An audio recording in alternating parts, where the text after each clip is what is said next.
The words came out of her mouth at 6:13 on a Thursday evening, and Sun Jinwoo went so still that for a full second, Serena wondered if she had imagined saying them. I have a date tonight. I won't she be said. home early. I won't be home early. She had kept her Cancel voice easy and conversational. The way you'd say, I'm running an errand, or I'll be out for a while. She folded the dish towel, set it on the counter, and waited. He was standing at the kitchen island, the place he always ended up in the evenings. The thing that happened to his face wasn't anger or surprise or any expression she'd learned to read in 4 months of living under his roof. It was something quieter and more alarming. The face of a man realizing, in real time, that he had waited too long for something he had been pretending he didn't want. He didn't speak for 8 full seconds. She counted them. Then he said, "Cancel it. Hey besties. Welcome back to Soulmate Africa. Please hit like and subscribe to the channel. Before we continue, let us know in the comments where you're tuning in from. Also, feel free to comment your thoughts as the video progresses.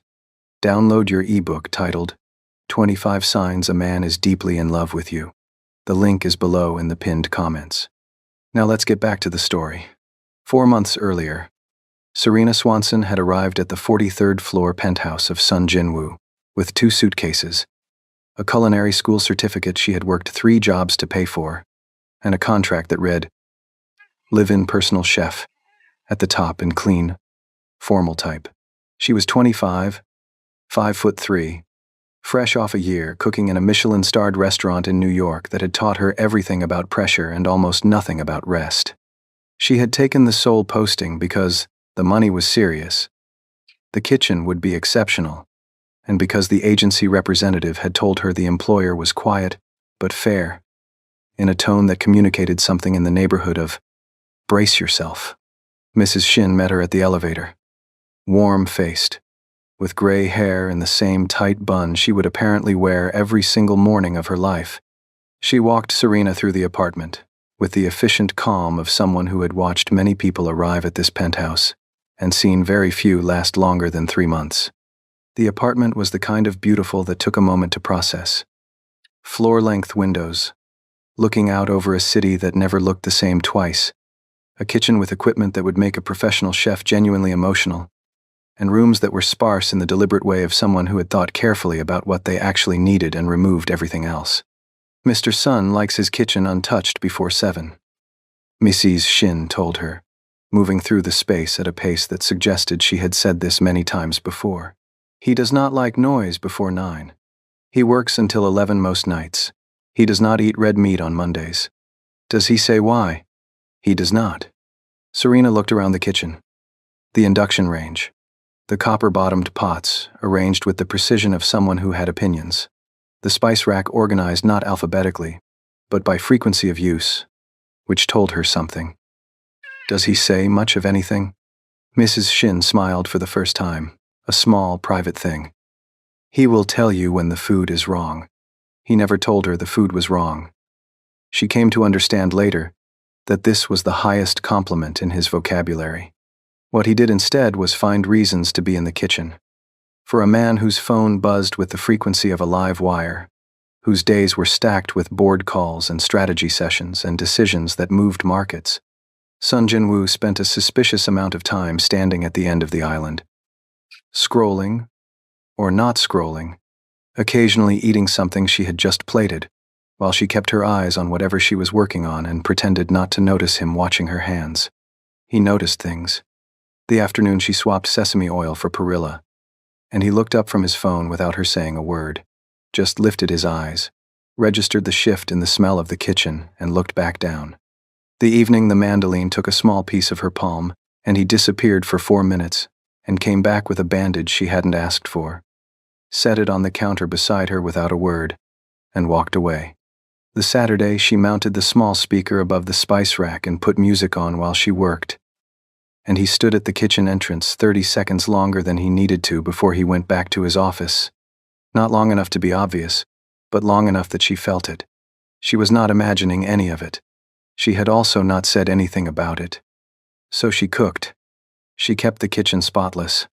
She learned that he drank barley tea in the evenings instead of water, that he read physical books when he was working through something difficult, and that on certain nights she had learned to identify them by the particular quality of silence he carried through the front door.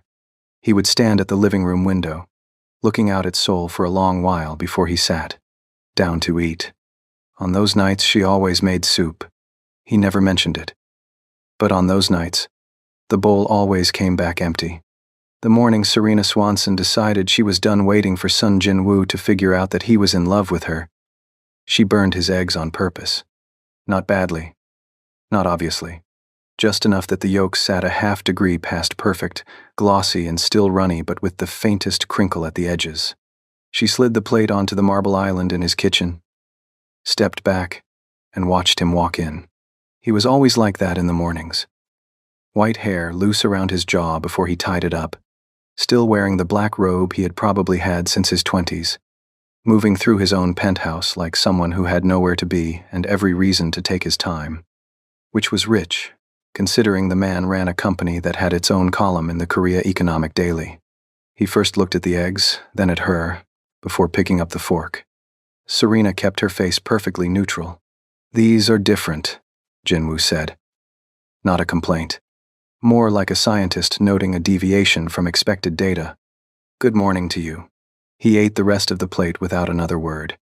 And Serena stood at the counter pretending to arrange fruit she had already arranged, wondering what it would take for this man to just say something. That was the problem with Sun Jin-woo. He noticed everything, and said almost nothing. 4 months of living under his roof, cooking 3 meals a day in a kitchen that had better equipment than most Michelin-starred restaurants. And she had learned that the man communicated primarily through silence, small glances, and a jaw muscle that twitched when he was annoyed. She was pretty sure she had made that jaw muscle famous. The person who broke the standoff was not Serena. It was not Jin-woo. It was Choi Min-jae, who appeared at the penthouse on a Tuesday afternoon in a suit, carrying the very specific energy of a man who had decided today was the day he was going to become someone else's problem. Min-jae was Jin-woo's oldest friend and, based on the fragments of conversation Serena had pieced together over 4 months, his most trusted advisor at Sun Group. He was also, she had concluded, completely exhausting. She heard him before she saw him. Choi Min-jae laughed at his own thoughts, which gave you about 3 seconds of warning. "Is she here?" First words out of his mouth. Jin-woo's response was too quiet to hear from the kitchen. "The cook. Your cook." A pause thick with implication. "The absolutely gorgeous one you hired because you couldn't concentrate in the interview." Serena very carefully did not drop the serving tongs. "That is not why I hired her." Jin-woo's voice carried the flat, terminating quality she had come to recognize as his signal that a conversation was done. "Her resume was 2 pages of culinary school and starred kitchens, and you called the agency back the same afternoon. You took 3 weeks to approve the last CFO hire. She was qualified." Min-jae laughed.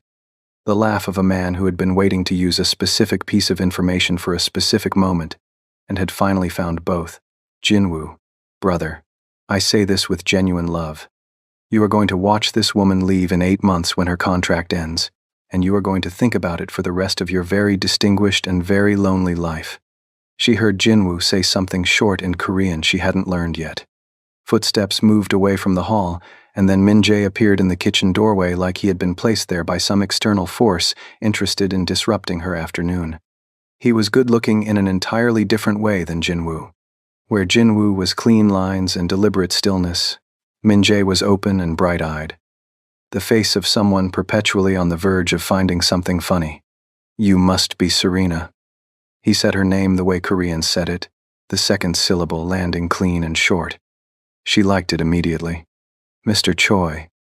She had learned his name from Mrs. Shin's advance notice system, which operated through significant looks and brief, factual disclosures. "Please, Min-jae." He leaned against the doorframe. "He talks about your cooking constantly. At the office, during board calls, sometimes, which concerns me professionally. He's paying me to be good at it. He's paying you to exist in proximity to him." "The cooking is incidental." Min-jae picked a slice of fruit off the plate she hadn't covered yet. "Don't repeat that. He'll fire me. And I'm the only person on his executive team who tells him when he's wrong." She kept her expression neutral. I'm sure Mr. Sun makes excellent decisions. He makes precise decisions. Those are not always the same thing. Min-jae tilted his head. You know what he said when I asked if he was interested in you? Mr. Choi, he said. She works for me. As if that was a complete thought. As if it resolved something. He shook his head slowly. The man runs $4 billion worth of company and cannot compute that a feeling and a job contract can occupy the same space. Serena kept plating and kept her expression arranged in something professional and utterly at odds with the fact that her heart was doing something loud and inconvenient behind her ribs. I don't think this conversation is appropriate. Almost certainly not. He straightened up. But I like you, and I would genuinely love to stop watching my oldest friend stand in his own kitchen every evening for no reason. He paused at the doorframe, letting the implication settle. I'm not interfering. I'm providing context. He left. She stood very still for approximately 10 seconds. Then she took out her phone and texted Park Hyun-woo. Are you free Thursday morning? Park Hyun-woo was the best neighbor she had in Seoul, which was saying something, given that she technically lived in a penthouse and had no neighbors. He lived 4 blocks away in an apartment that smelled like protein powder and focused ambition, and she had met him 3 months ago at the gym across the street when they both reached for the same set of dumbbells, and he had apologized with considerably more sincerity than the moment required. 23, Korean-born, with cheekbones that could cut glass, and approximately 8 months from the debut his entertainment company had been quietly building toward for 2 years. Also, without question, the funniest person she had met since landing in Seoul, and that was the detail that kept her showing up to 6 a.m. sessions, even on mornings when her legs were still sore from the previous ones. He met her Thursday at the coffee place, 2 blocks from the gym, already on his second iced Americano, already looking like someone who had arrived prepared to solve a problem. She sat across from him and told him everything. Not everything. She kept the part about noticing the exact moment Jinwoo entered any room without ever looking up to herself.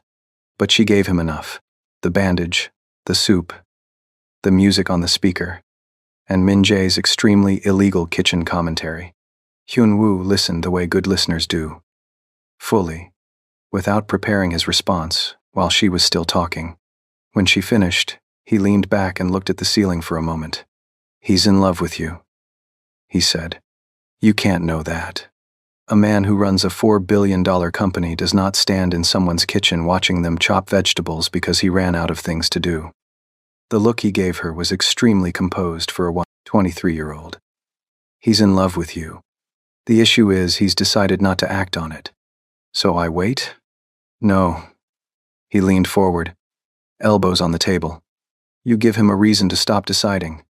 Serena looked at him for a moment. What does that mean exactly? Hyun-woo smiled. The smile of someone who had spent 2 years training for a stage and understood very well what it meant to make an audience see something. It means we make him see what he's already looking at. The plan, Hyun-woo explained on Saturday morning at the gym, while breathing through a set of cable rows, was not complicated. It didn't need to be. It just needed to be real enough to land. Small things first, he told her. Things he notices but can't directly address. Then bigger. Then the date. What date? The one that ends this. A man like that won't stay still. Once there's a timeline he didn't control. The first move was flowers. Not from Hyun-woo directly. He ordered them online, had them sent to the penthouse address, with no name on the card, only signed H. 12 white tulips, which Serena had mentioned exactly once, in passing at the market, and which Hyun-woo had filed away with the attentiveness of someone who understood that small details were the whole strategy. They arrived on a Wednesday afternoon. Mrs. Shin signed for the delivery and set the vase on the kitchen island, with the professional curiosity of a woman trained to notice everything while appearing to notice nothing. These came for you, she said. Not for the house. For you. Serena pressed her lips together to keep the smile from happening in front of a witness. Jinwoo came home at 7 to a kitchen smelling of green onion and sesame and rain, and to 12 white tulips on his island that had never had flowers on it before. He stood at the kitchen entrance without announcing himself. She knew by the particular shift in the apartment's ambient sound. She kept her back to him and kept working. "Flowers," he said. Not a question. She poured John batter into the pan, and it sizzled immediately. She had learned Pajon specifically because he had once mentioned, once only, that his grandmother had made it on rainy days. It had been raining since morning. From? A friend. The silence that came back was different from his other silences. Not the processing kind, not the waiting kind, but something that sat lower and held more weight. "I didn't know you'd made friends here. 4 months is enough time." She flipped the John. "He's from the neighborhood." A pause. "He. Park Hyun-woo. Same gym." She said it the way you give information someone asked for. Flat and factual, with no performance. She expected a follow-up question or the sound of him leaving. Instead, nothing. She finished the John, plated it, carried it to the counter, wiped down the pan, and when she finally turned around, he was still in the entrance, not looking at her but looking at the tulips. He stood there for a few more seconds. Then he turned and walked toward his office without a word, without a good night, just the quiet close of his door at the end of the hall. Serena stood at the stove. The satisfaction she had planned for drained away and left something less comfortable in its place. That, she realized, had not gone the way she had imagined. Min-jae called Jin-woo at 9 the next morning, which Jin-woo answered in the elevator on the way to the 43rd floor. "Something happened," Min-jae said, without preamble. "Good morning. You have expression number 8. "I can hear it." Jin-woo stepped off the elevator and walked past his assistant's desk, toward the glass-walled corner office. "I have the same expression I always have. You have 12 expressions, and I have cataloged all of them. Number 8 is, something has happened and I am processing it without speaking." Min-jae was already in his usual chair, the one nearest the window. "Tell me."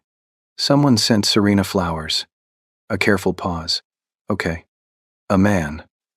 "From her gym." "People send people flowers, Jin-woo. It is a completely normal human behavior." "She kept them on the kitchen island." Min-jae looked at him for a long moment. "You're telling me this because I'm mentioning it. You don't mention things. You're a man of meaningful silences." He leaned forward. "If you have feelings for this woman, and I am entirely certain that you do, and you say nothing because you've decided the situation is complicated, and then this Park Hyun-woo simply arrives and does the things you won't do. I didn't say he sent them because he's interested. You didn't have to. You brought it up." Min-jae stood. "Board meeting in 20 minutes, but Jin-woo." He paused at the doorframe the way he always did. "She makes you pajon on rainy days without being asked. I need you to sit with what that means." He left. Jin-woo looked at his open laptop for 45 seconds, before he made himself read what was on the screen. 2 weeks after the tulips, Hyun-woo took her to Insadong. Her half-day. His idea. The reasoning being that the next piece needed to be something Jin-woo could see on her, not something delivered to the door. They walked the craft market for an hour in the mild autumn morning, Hyun-woo pointing things out and asking her opinion with the careful attention of someone conducting actual research. He found the bracelet at a small booth near the center. Brass, hand-hammered. A single carnelian stone set low in the band. Simple and real and chosen by someone who had been paying close attention. "This one," he said. "Hyun-woo, you don't have to. Structural investment in my neighbor's happiness." He paid, before she could argue. "Also, visual evidence is important. Your boss needs to see it." He clasped it on her wrist at the stall, and she held her arm up and looked at it in the market canopy light. It caught more beautifully than its price warranted. "Thank you," she said, and meant the full weight of it. He waved her off. "I'd love to have your grandma's potato pie when this works out." She pushed open the penthouse door later that afternoon to find Jin-woo at the dining table. Not his office, the actual table, spread with documents, reading glasses she hadn't known he owned, pushed up on his forehead, laptop open to something dense with figures. He looked up when she came in. She was heading toward her room. She didn't change her path. "New bracelet," he said. From 12 feet away, through the open living area, without her angling toward him or drawing any attention to her wrist, she stopped and turned, slowly. Hyunwoo found it at Insadong this morning. We went together. He took his glasses off and set them on the table. You went together. We're friends. It's what friends do on Saturdays. He looked at her from across the room with the quality of attention she had always found difficult to hold. Not aggressive, not warm, just entirely present, like she was the only thing in the room warranting his full processing power. It suits you, he said. Then he put his glasses back on and looked at his documents. She stood in the hallway entrance for one moment longer than she needed to. Then she went to her room and sat on the edge of her bed and looked at the carnelian in the afternoon light and thought, that was the reaction she had been engineering, and she had absolutely no idea what to do with how it actually felt. The following week, Hyunwoo called her on a Wednesday evening while she was prepping for the next morning, talking at the comfortable length of someone calling a friend after a long day, which is exactly what he was doing. She hadn't realized Jinwoo was in the living room. His office light was usually off by 9, and she had assumed he was in for the night. But she heard a chair shift, a book come down, and understood he was closer than she had thought. So she let the conversation run. She laughed at something Hyunwoo said about a choreography move that kept going wrong in rehearsal. He had described it earlier in the week, and the story was genuinely funnier with a second telling. She told Hyunwoo about the afternoon market she had found near the Mapo riverside. She asked about his parents in Busan, and listened to the whole answer without cutting it short. An hour and 12 minutes. She checked afterward because she wanted the number. When she finally said goodnight and set the phone down, she walked to the kitchen for water and found Jinwoo already there, glass in hand, looking at the middle distance with the expression of a man who had been standing in one spot considerably longer than made sense. "Did the call bother you?" she asked. No. He drank his water, without moving from the spot, which was its own kind of answer. "He's a good person," she offered, mostly because the silence needed something in it. "Funny. Genuinely. You mentioned that." "Did I?" He set the glass down a fraction harder than necessary. "Good night, Serena." She watched him walk down the hall. After his door clicked shut, she stayed where she was, one hand still on the counter, turning over those two words, "you mentioned," and what it meant that he had been keeping count. The following Monday, Min-jae walked into the office with 2 coffees and an expression of personal amusement that he had apparently been building all weekend. "My source tells me your cook has been receiving attention," he said, before he had fully sat down. "Your source. Mrs. Shin and I have an arrangement." He set one of the coffees on Jinwoo's desk, a bracelet from Insadong, phone calls that last over an hour. This Park Hyunwoo is thorough. "Are you here for a work reason?" "I am always here for a work reason. Today, that reason is the fact that you, the most decisive man I know professionally, cannot make a single move in your own kitchen." He settled into his chair. "She's 25. She's warm and sharp, and she's been making your grandmother's pajeon from memory for 4 months. What exactly do you think happens when her contract ends? It's not appropriate for me to be a human being with feelings? To act on them?" Min-jae leaned back. "I have watched you be appropriate for a decade, Jinwoo. You know what appropriate gets you? Results. Excellent quarterly results. Not someone to eat breakfast with." Jinwoo said nothing. "She looks at you," Min-jae said, quieter. "I've been in that kitchen twice. I've seen it. She tries not to let you catch her, but she does it anyway. And you look back, and then you look away. Every time." He exhaled briefly. "She is not going to wait indefinitely, you know. She works for me. She's a contracted chef with 8 months left on a very renewable agreement, currently receiving hand-hammered bracelets from someone with the basic good sense to simply show up." Min-jae made a gesture with both hands that meant everything he hadn't said. "Find 2 or 3 words, Jinwoo. You manage entire boardrooms with 10. That same Monday afternoon, Min-jae stepped out of a meeting to take a call from Lee Dong-wook, 32 years old, who ran his own architecture firm in Mapo. Had met Serena at the dinner party Min-jae hosted the previous month and had been, apparently, thinking about that meeting ever since. I want to take a shot, Dongwook said.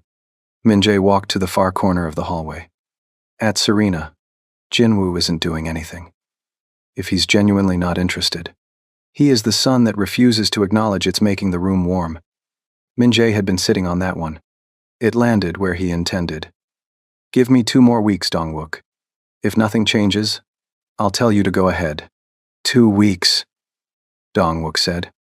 3 days after that, a package arrived while Jinwoo was at the office. Hyunwoo had texted nothing in advance. Only, check your door. A padded envelope propped against the frame. Her name in his handwriting on the front. Inside, Han and Harvest. The out-of-print English language collection by Chef Lim Sua, a book Serena had mentioned exactly once, at the end of a Tuesday workout session, while cooling down, as something she had been trying to find for 2 years. She had assumed he wasn't paying attention to that part of the conversation. He had found a used copy at a bookshop in Hongdae and shipped it overnight. Inside the front cover, in his handwriting, for the best cook I know in Seoul, and the most stubborn, figure it out. Signed H. She read it twice in the hallway. Then she carried the book inside, set it on the kitchen counter, open to the table of contents, and went about her morning without examining why she left it there in plain view. Jinwoo came home that evening and registered the book before he had fully crossed into the kitchen. He picked it up with the deliberate attention he gave unfamiliar things, turning it over, reading the spine, and then opening it to the front page. Serena was at the sink with her back to him. The silence while he read was different from his other silences. She could feel the quality of it change. He inscribed it, Jinwoo said. He did. Figure it out. He said the words, aloud, level, and careful, like he was testing them for a second meaning. She turned off the tap and turned around. He was still looking at the page. What does that mean? He was asking her directly. It means he's encouraging. She dried her hands on the dish towel. It's chill. Jinwoo closed the book.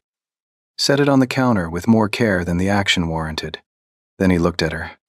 Not the professional distance she was used to, but something quieter and off balance, like a man who had just heard a language he almost knew. What have you told him about me? He asked.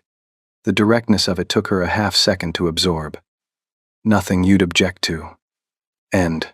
His gaze held. That's not an answer. It's the one I have. She picked up the book, tucked it under her arm, and walked toward the hall. Good night. She made it all the way to her bedroom before she exhaled. The following Saturday, a woman arrived at the penthouse at 3 p.m. with a bottle of wine, and the particular certainty of someone who had never needed to ask permission to enter a room.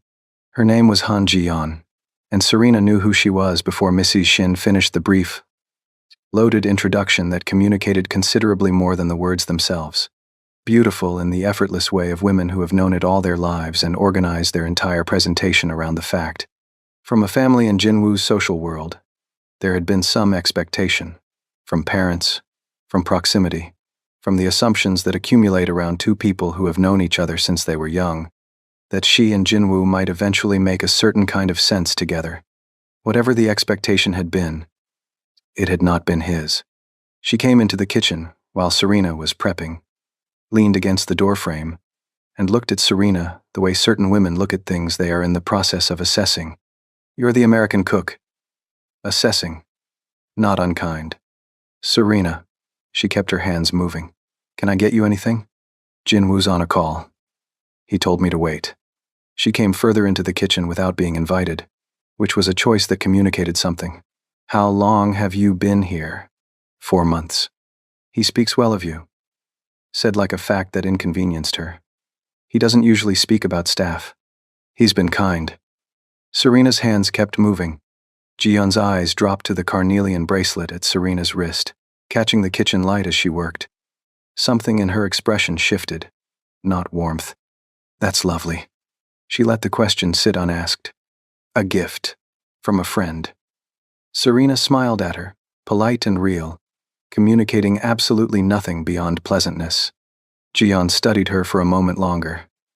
Then she straightened, smoothed the front of her jacket, and turned toward the door. At the frame, she paused and looked back. "He can be very committed to things that are wrong for him," she said. It wasn't cruel. It was almost honest. "Just so you know." She left. Serena stood still for a moment, then untied her apron, set it on the counter, and walked out to the balcony. She needed air and the distance from every surface in that kitchen she had been using as a kind of shield. Soul spread below. Layered. Permanent. Indifferent. She put her hands on the railing. Jinwoo found her there 10 minutes later. He came out without announcing himself, the way he moved through his own space, and stood beside her with a foot of air between them. "Jiyan was here," she said. "I know." He said it in a way that landed differently than she expected, not explaining himself, not apologetic, just acknowledging, with the particular weight of someone who had been aware of something longer than the current conversation. "She's beautiful. You say that like it's a relevant fact, isn't it? For whom?" He turned to look at her, leaning one arm on the railing. She looked at me like I was in her way. Something moved behind his eyes, quick, almost too fast to catch. "Did she? You don't seem surprised." He held her gaze for a moment. "Come inside. It's getting cold." "I'm fine." "Serena." He said her name the way he sometimes did, not commanding, not requesting, something that landed between the two. "Come inside." She followed him. There was something in his voice she hadn't been able to catalog yet, and she found she wanted to keep listening until she placed it. The bracelet was still on her wrist. The cookbook had migrated from the kitchen counter to her nightstand and back again. Jinwoo was in the kitchen more than he used to be. She had measured this without intending to, and the silences between them had changed texture in a way that was harder to ignore than his actual presence. On a Tuesday morning, Serena sat across from Hyun-woo at their coffee place and told him she was ready to do the date. He looked up from his Americano with the eyes of someone who had been waiting for this sentence. "You're sure?" I'm sure." She wrapped both hands around her cup. "He's been different since Jiyan came. Something shifted after that, and I don't know exactly what, but I know the moment is now. If I wait any longer, I'm going to lose my nerve entirely. And I didn't come this far to lose my nerve." Hyun-woo nodded slowly. "Okay." He pulled out his phone without being asked and started looking at restaurants. "Thursday or Friday?" "Thursday. His schedule is lighter on Thursday." He scrolled. "Somewhere real. Has to require a reservation but can't feel staged. This place." He turned the screen toward her. "Yeonam-dong. Korean-French fusion. 6 months old. Small menu. Excellent reviews. You'd actually want to go here." She looked at the photos. She genuinely would. "Book it. 7 o'clock. Under my name." He set his phone down. "And Serena, when this works..." "I know. Sweet potato pie. Your grandmother's recipe. I've been thinking about it since you mentioned it." He picked up his coffee. "Bring it up Thursday. Casual. Like it just came up. You're very good at this. I have 3 older sisters and 23 years of paying attention." He tilted his head. "Also, I genuinely want you to be happy. You're my best friend in this city." He said it simply, without decorating it. She felt something warm and uncomplicated settle in her chest. "You're mine too," she said. They finished their coffees and went to the gym, and she spent the entire warm-up finding the exact tone of voice she needed. Not nervous, not performed. Just the way you say something real to someone who's been trying not to hear it. "I have a date tonight. I won't be home early. Thursday, 6:13 p.m. Cancel it." She looked up at him. "Excuse me? Cancel the date." He said it the way he said everything, measured and controlled, but underneath the measure was something pulled extremely tight. "I'm asking you to cancel it." She kept her face composed. "Why would I do that?" He pushed off the counter and she realized, not for the first time, how much physical space he occupied when he was moving with actual intent. He crossed toward her and stopped 2 feet away and looked at her the way he had always looked at her and always turned away from before. Except this time he held it. "Because I don't want you to go," he said. The kitchen was very quiet. "That's not a reason," she said. Her voice was steadier than she felt. Yes, it is. His jaw worked.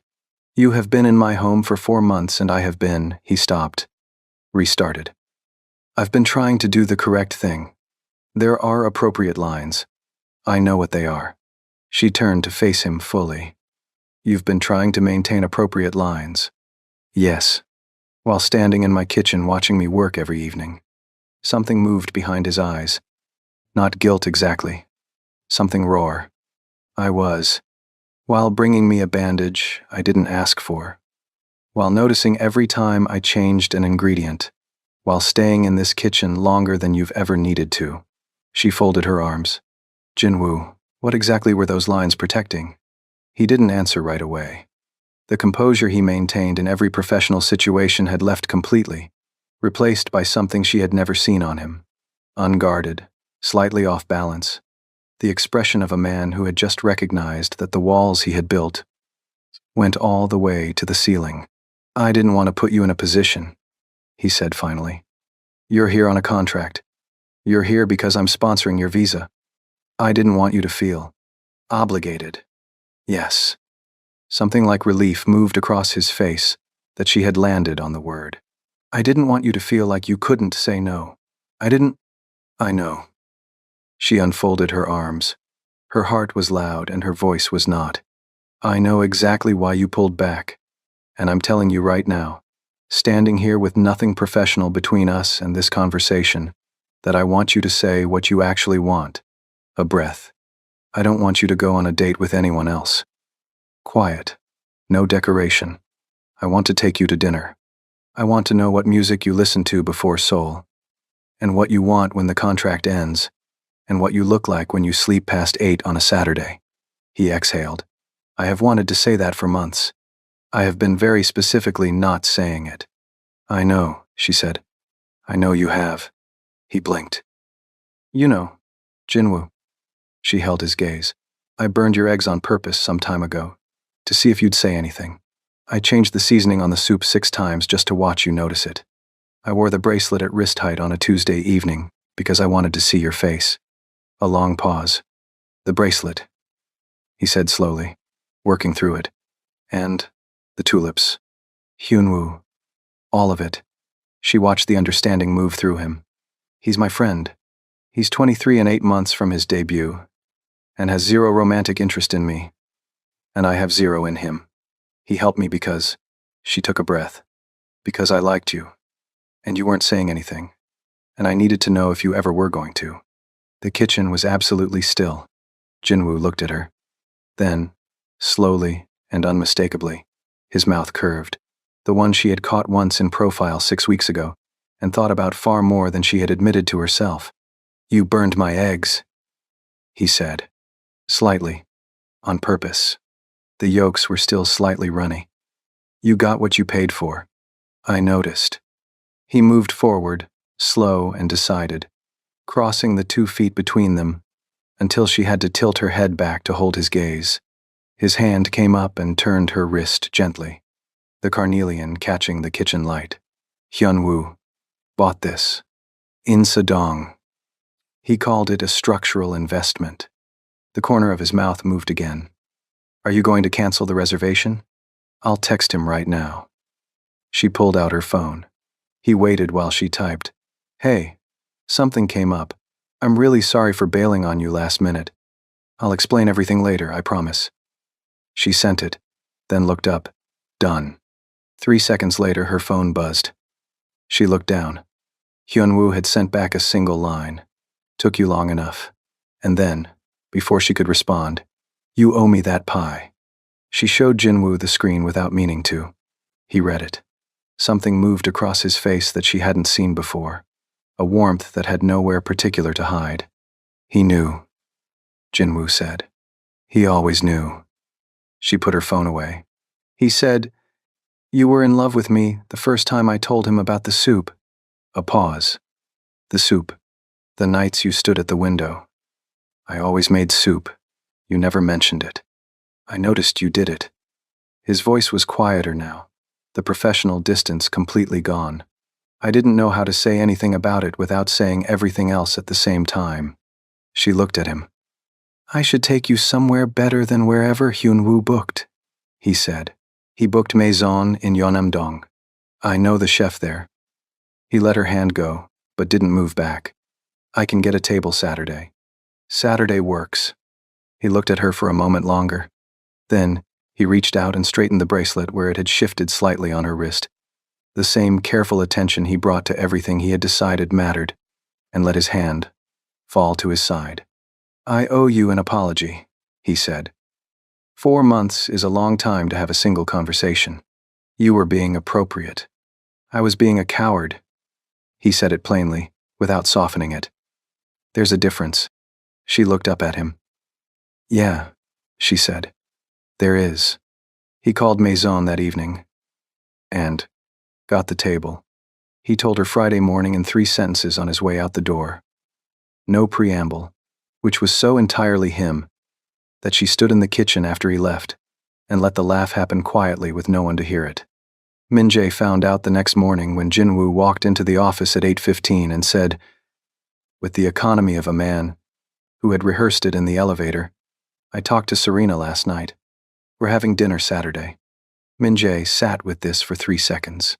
Then he stood up, closed his laptop, and shook Jin-woo's hand with both of his, vigorously and genuinely, the way you shake someone's hand when the thing you've been working toward for months has finally arrived. 4 months, he said. 4 months of my life. Jin-woo, you'll survive. Barely. He sat back down. Tell me what happened. She burned my eggs on purpose. Min-jae's expression moved through confusion, understanding, and then something that looked close to reverence. She ran an operation. Yes. From your kitchen. With Hyun-woo. Yes. While cooking your food every day. Min-jae looked at the ceiling. I've been trying to get you to have one honest conversation for 4 months. She did it with slightly overdone eggs and a bracelet from a craft market. A pause. I genuinely love her. You are going to spend the rest of your life being out-strategized at breakfast, and I could not be more pleased for you. Jin-woo sat at his desk and opened his laptop. Before the screen came up, he said, quietly enough that it wasn't quite directed at anyone, it's the best thing that's happened in 4 years. Min-jae looked at him. He didn't say anything. He just nodded. He called Dong-wook after lunch. Stand down, he said. Dong-wook laughed. I figured. How did it finally happen? She burned his eggs, Min-jae said. Deliberately. With residual heat control. That's either the most romantic or the most unhinged thing I've ever heard. In this case, they're the same thing. Saturday. Maison Yeonnam-dong. 12 tables. A menu with 8 options. Wine service that asked nothing of you except trust. The chef shook Jin-woo's hand at the door and looked at Serena with the particular recognition of someone who understood food. He sent an amuse-bouche without prompting, which was its own kind of welcome.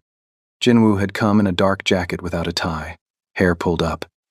And when Serena had walked out of her room in the dress she had found at Insadong 2 months ago, and never had occasion to wear, he had looked at her with the expression she had spent weeks trying to categorize, and had finally, in the last 48 hours, simply accepted.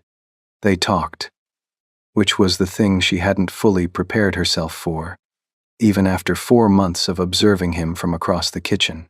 Sun Jin-woo, given actual permission, was a genuinely absorbing conversationalist. He asked questions and listened to the complete answer, not the headline. He had opinions about things she wouldn't have predicted.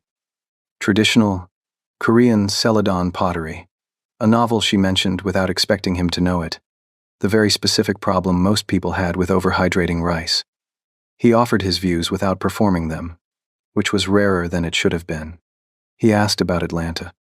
She told him about her grandmother's kitchen, the first place she understood that feeding someone was a language with its own grammar, and about finding the culinary school online at 14, and knowing with a certainty she couldn't explain that it was the exact right path. He told her about the first company he had built before Sun Group, which had failed in the 2nd year, and which he had never fully made peace with, and which had, he said, taught him more than everything that came after it combined. You don't say that to many people. she said. I don't say most things to most people. He looked at her across the small table in the candlelight. You are different from what I expected.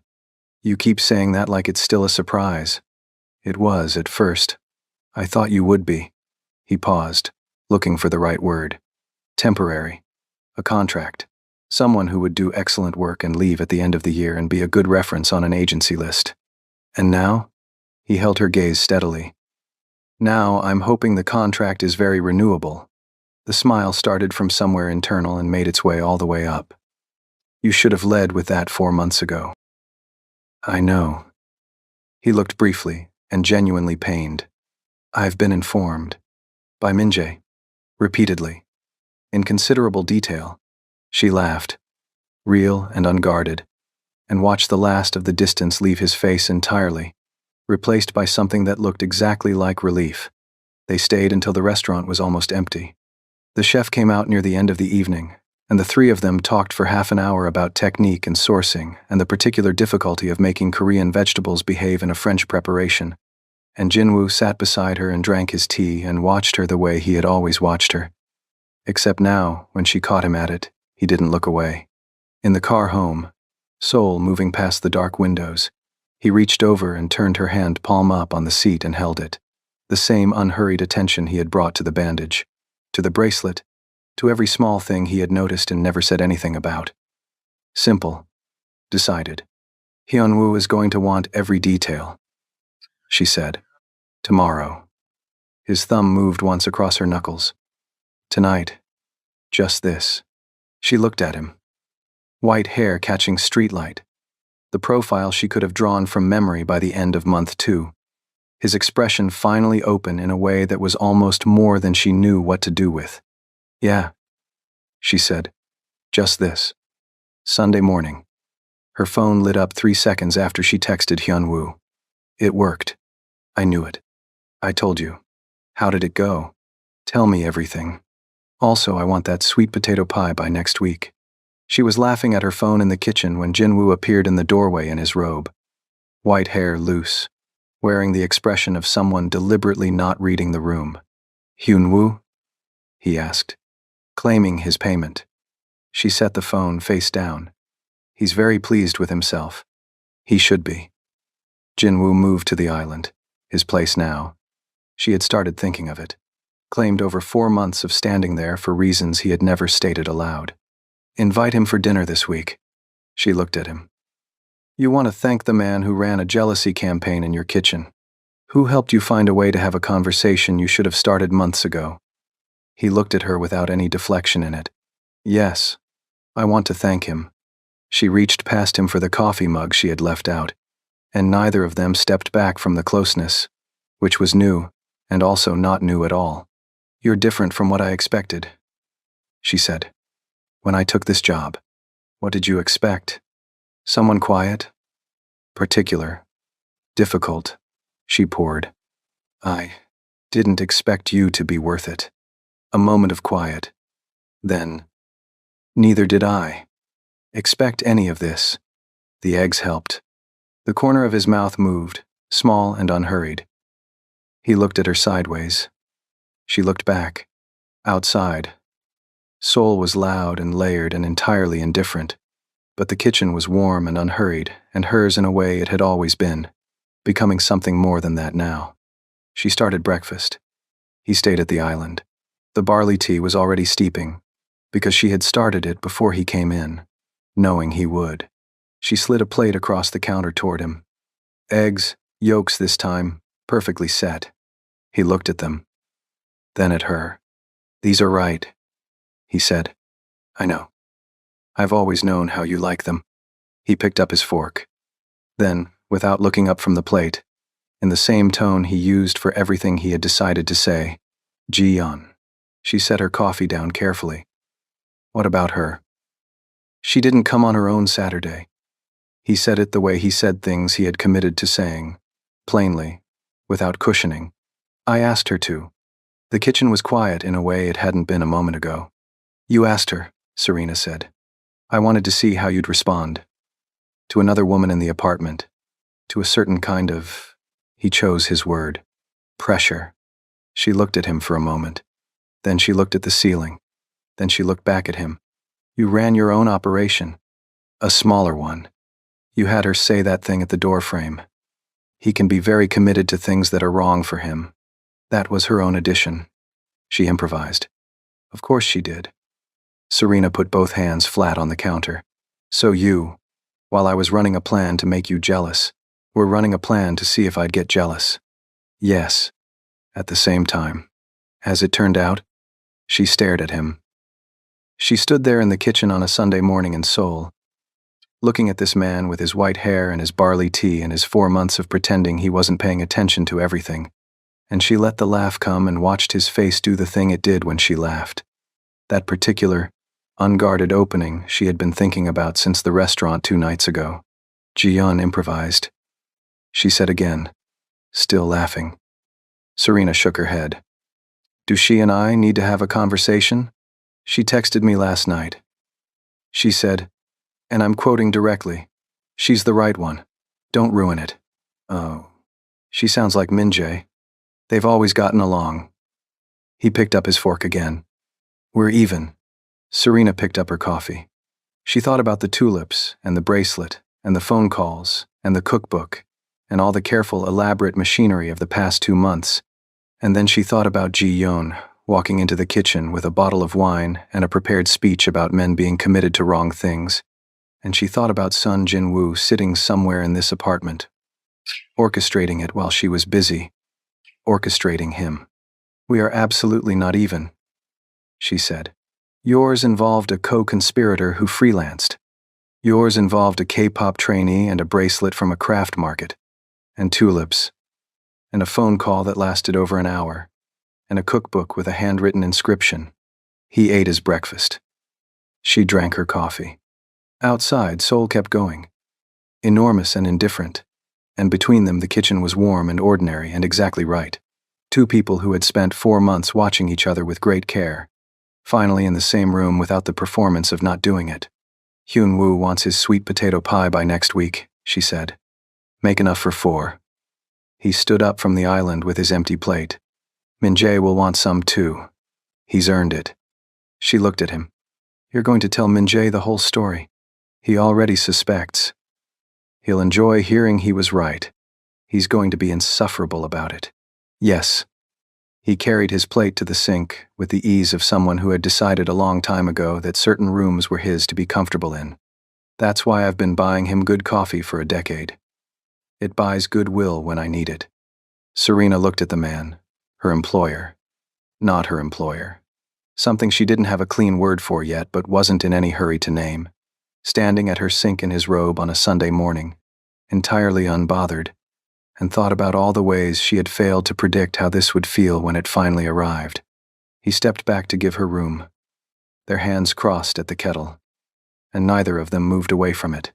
Worth it? He asked. She looked at him. Ask me in another 4 months. His mouth moved. I plan to, he said. If you made it to the end of this one, if any part of it made you pause or smile or rewind, then you already know this is your kind of channel. Subscribe, turn on notifications, and come back. You wouldn't want to miss what we have next for you.